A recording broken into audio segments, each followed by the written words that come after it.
Herkese selamlar. Eminim Illuminati kartlarını pek çoğumuz duymuşuzdur. Hani şu her şeyi önceden bildiği iddia edilen kahin kartlar. O kartların birinde uzaylı istilasına dair bir detay vardı. 2018 yılında New York Times gazetesi ilginç bir makale yayınladı. Bu makaleye göre Amerika'nın askeri savunma birimi Pentagon, UFO araştırmaları için 22 milyon dolar ayırmış ve çok özel bir programı devreye sokmuştu. Hemen bir yıl sonra ortalığa bir görüntü yayıldı. Bu görüntüde kimliği tanımlanamayan ve hiçbir dünya devletine ait olmayan bir cisim gökyüzünde sürükleniyordu ve radarlara yakalanmıştı. Üstelik görüntüyü servis eden yayansa Amerikan İstihbarat Servisi CIA'den başkası değildi. Yani her şeyi gizleyen CIA bu sefer UFO'ları herkesin bilmesini istiyordu. Bir yıl sonra yani 2020'de ise başka bir görüntü ortalığa yayıldı. Ve hemen sonra bir başka görüntü daha. Son görüntü ise Ay'ın etrafında uçan garip cisimleri gösteriyordu ve bu uçan cisimler dünyaya ait değildi. Ve son bomba patlatıldı.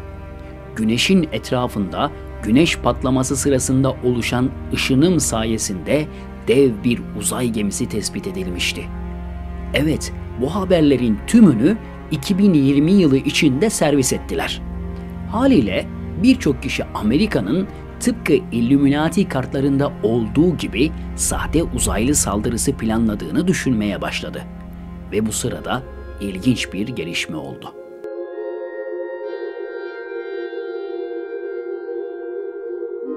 Artık yeni çağın uzay savaşları olacağı yavaş yavaş belli olmaya başlamıştı.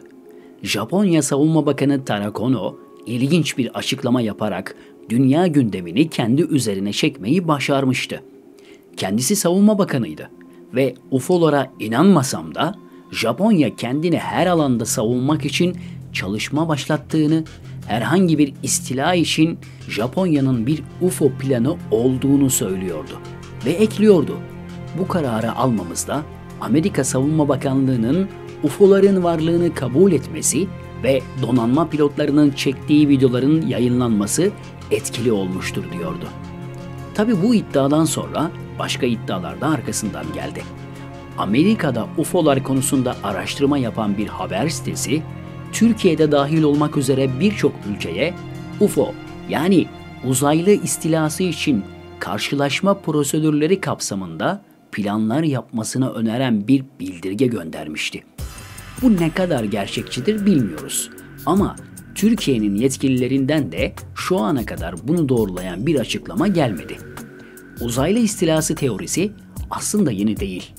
Ancak son dönemde Amerika'nın ardı ardına uzaylılar hakkında yaptığı açıklamalar, acaba sahte uzaylı saldırısı için şu an insanları alıştırıyorlar ve bilinçaltına mı yerleştiriyorlar düşüncelerini hakim kıldı. Uzaylı istilası teorisi, küresel güçlerin tek dünya imparatorluğu kurmak adına uyguladıkları bir teori olarak kabul ediliyor. Geçtiğimiz Eylül ayında Amerikan ordusundan Joseph Gradisher, ABD donanması tarafından kayda alınan UFO görüntülerinin gerçek olduğunu açıklamıştı. Gradisher yaptığı açıklamada Pentagon'un bu ürkütücü videoları halk ile paylaşmadığını belirtti. Yani halktan gizlenecekti sözde ama sızdırıldı diyerek insanları yavaş yavaş uzaylıların varlığına alıştırmaya çalışıyordu aslında.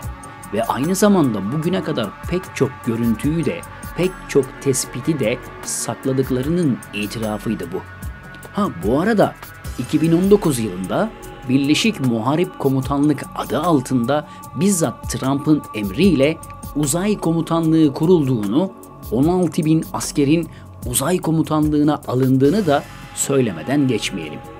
Bu komutanlık kurulup duyurulduğunda Trump bir açıklama yapmış ve açıklamasında uzayda çok şey olacak, çok fazla şeye önderlik edeceğiz diyordu. Acaba önderlik edeceği o şeyler nelerdi? My new national strategy for space recognizes that space is a warfighting domain, just like the land, air, and sea. We may even have a space force. Develop another one. Space force. We have the Air Force, we have the Space Force. Bugüne kadar UFO ve uzaylı varlığını inkar eden Amerika ve NASA, şimdi ne olmuştu da 2019 ve 2020 yılları içinde her şeyi teker teker kabul etmeye başlamıştı. Uzay ordusu kurulması, Amerikan istihbaratı CIA'nin UFO görüntülerini yayınlaması, Amerika Uzay Araştırma Kurumu NASA'nın Ay etrafında dolaşan UFO'ları kabul etmesi ve diğerleri. Tabii sahte uzaylı istilasını yürütecekleri, destek alacakları projelerden biri de Blue Beam yani Mavi Işın projesiydi. Bu projeye göre gökyüzünde veya istedikleri herhangi bir yerde hologram görüntüler oluşturup insanlara gerçekmiş gibi sunabilecekleri iddia ediliyordu. Asıl gizli amaçlarınınsa insanların uzaylı istilasıyla inanılan dinleri yok etmek. Tüm insanlığı kendi kontrolleri altında tutarak tek bir dünya devleti kurma hayalinin adımlarıydı bunlar. 2020 yılı içinde Kasım kehanetleri adı altında bir furya dolaştı. Mart, Nisan ve Mayıs aylarında sürekli Kasım'da uzaylı istilası olacağına dair bilgileri duyar olduk. Kasım kehanetleri iddiasına göre Kasım 2020 tarihinde uzaylı istilası başlayacaktı. Ama hiçbiri olmadı. Lakin küreselcilerin birçok koldan kurgusu olduğu artık bir sır değil ve kendileri de kabul ediyorlar. Uzaylı istilası da düşündüklerinden biri elbette ki olabilir.